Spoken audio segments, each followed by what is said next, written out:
Hello, once again. In today's video, you probably know by the title, but I want to show a few of my favorite concrete recovery tools that have... we're not alone. She's having... yeah. She is actually a part of one of these tools that I'm sharing you, but I'm just wanna share a few of my favorite recovery tools that have actually helped me, because this may be a bit weird, not probably like the most common ones that you hear all the time, but these are some ways that have actually really helped me. So I wish to share them, so maybe they would help somebody else. Even if it helps just one person in the world tries one of these and feels like they benefit from it and it helps their recovery, that's enough for me. So one of my favorites is the traffic light method, which are the traffic lights, the red, yellow and green. This was actually introduced to me when I was an inpatient in hospital for the first time. My nutritionist explained this method to me, and I think it's not like it really helps me with some concrete actions, but it helps me to identify what things are hard for me, and somehow this putting things to paper helps me a lot. And the concept is very simple. I have my paper. I can't really show you the texts because they're not in English, since that's not my native language, and this was really given to me from the inpatient center, whatever hospital you wanna call it. And you just literally have a green box, a yellow box, and a red box, and a lot of space underneath.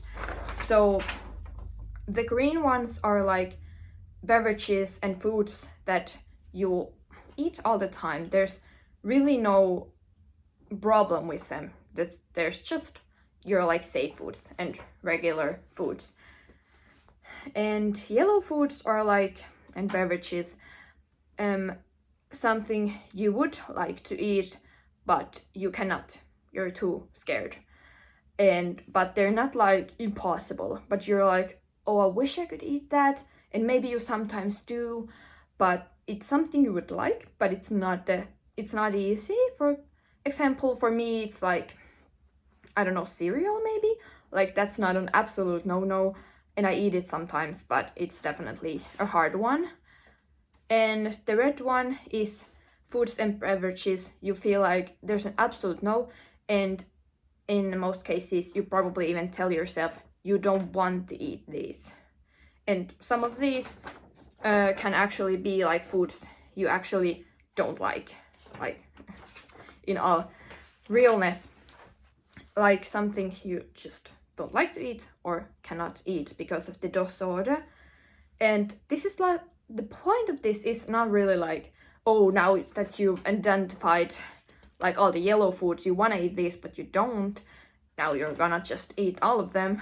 But I think this is just gives a lot of mental clarity. It's hard to actually think when you think about a specific food, for example hamburgers. I don't know, maybe I say it oh, it's easy, I just don't eat it because I don't like it or something. But when you do a list like this, you can actually see what sort of beliefs you have behind certain foods. And with this, it's actually a lot easier, I think, to plan your meals and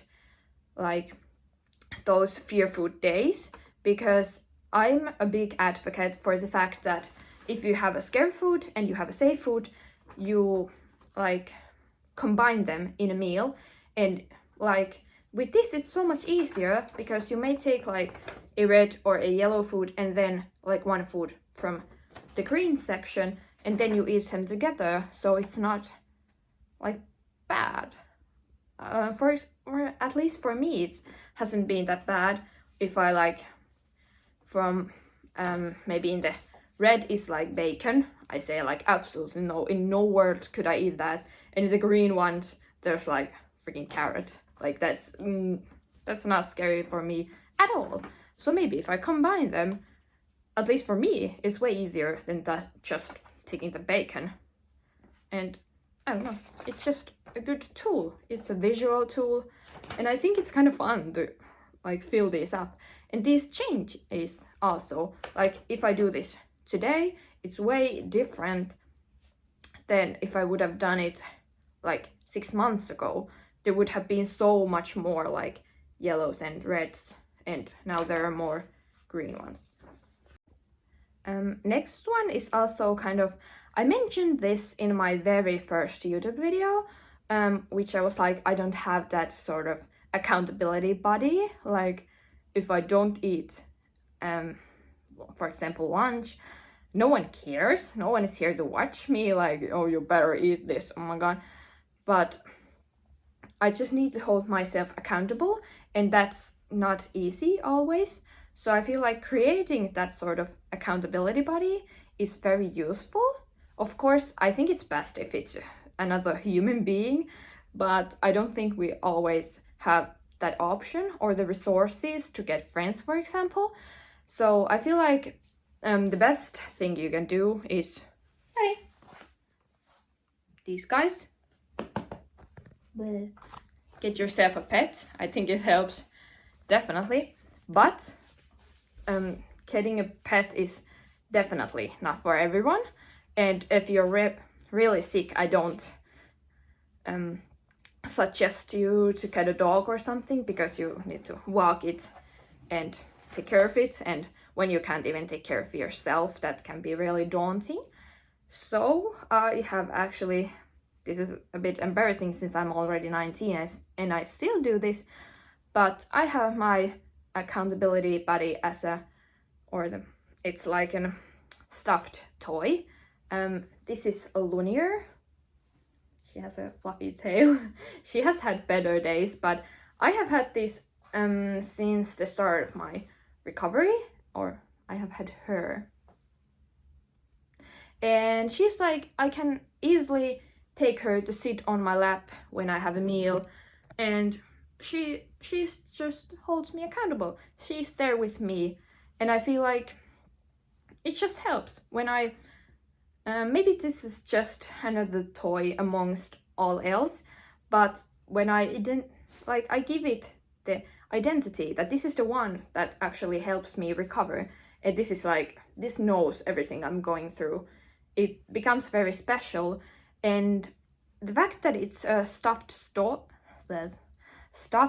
toy makes it so easy, because I have had this many times with me.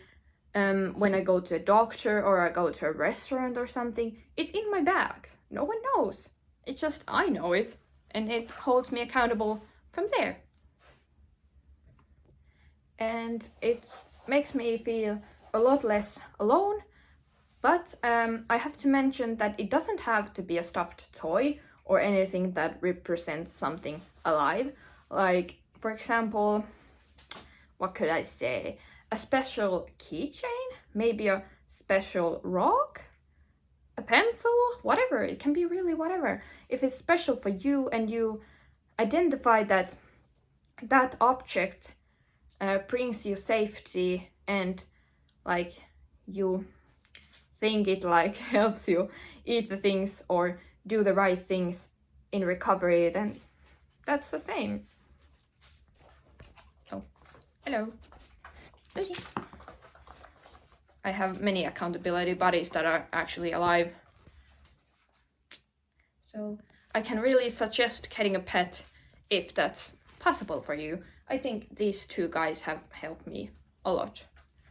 They're like therapists. I've already done a video about fear food jar, or making a list of your fear foods. I think most of us know about that concept already, but I think even a better one that I've used is you take a jar or a list or something where there's like your fear foods, you choose one, and then there's another list or a jar which consists of your coping skills or some things that are fun for you. I have listed a few of them, so I'm gonna read which I have used. So like the real action that brings you the benefit you're like going after is, for example, for me have been like try a forbidden food, or include dessert with a meal, or eat something new, not your safe brand or type, or eat with someone new or in a new location. Or then they can be just like fear foods like cupcakes, chocolate. You stop.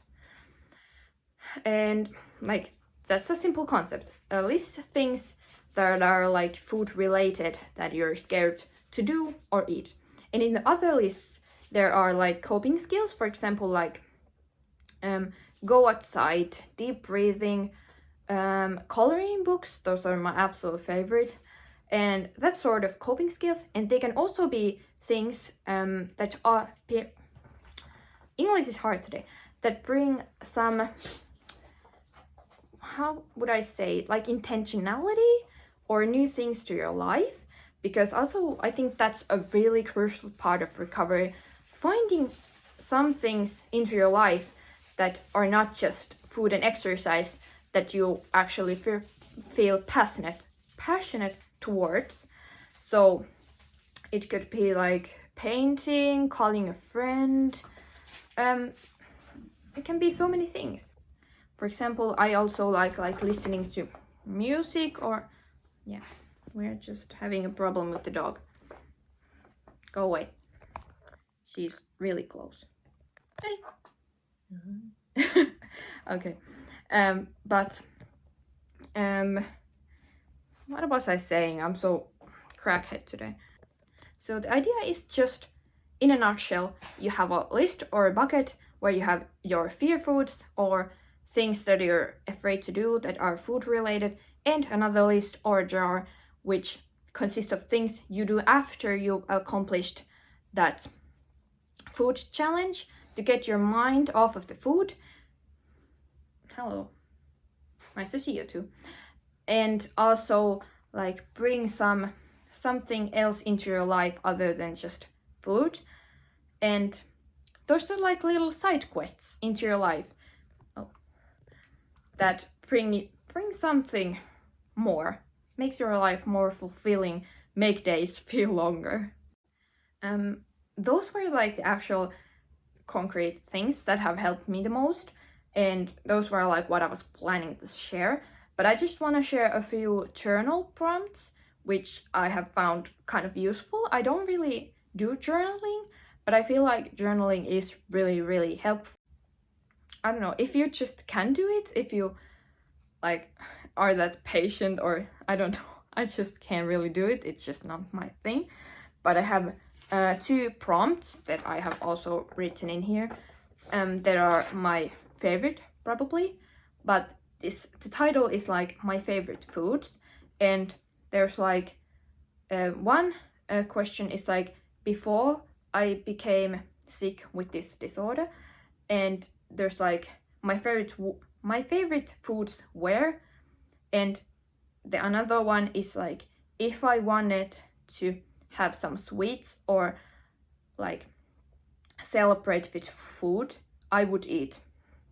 And so you like think about your favorite foods and your celebration foods before the disorder, and then the another part is like after becoming sick, what my favorite foods were, and if I wanted to celebrate with food, I would eat.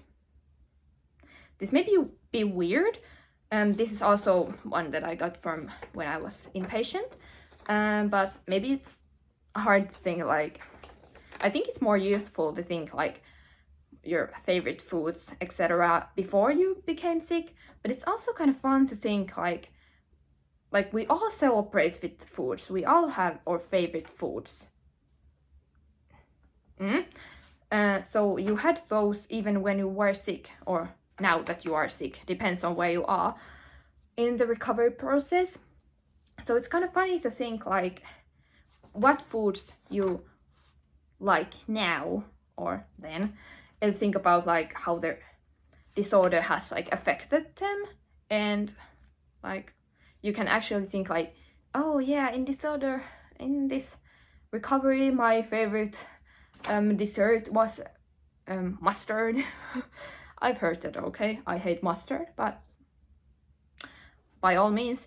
So maybe you can like stop and think about like, is this the true me? Like, is true me somebody who actually like doesn't at all celebrate food and likes freaking mustard? And you can think about like when you were not sick at all, like your favorite foods and the foods you celebrated with, like could you bring those back? Like, weren't you happier then when you ate them? Like, what was so bad? What happened when you ate them? I don't think nothing bad happened. Yeah. She doesn't want to be on camera. It's okay. They look so energetic. Yeah, these are my sisters, my recovery buddies. Okay, now you can only see my hand. But so this is a chaotic video. I don't know what you should really get about this, but I really hope you try some of the tools. Maybe you will find them helpful. I think they're a bit weird. Maybe I'm just weird and they only work for me, but I just hope you find them useful. See you!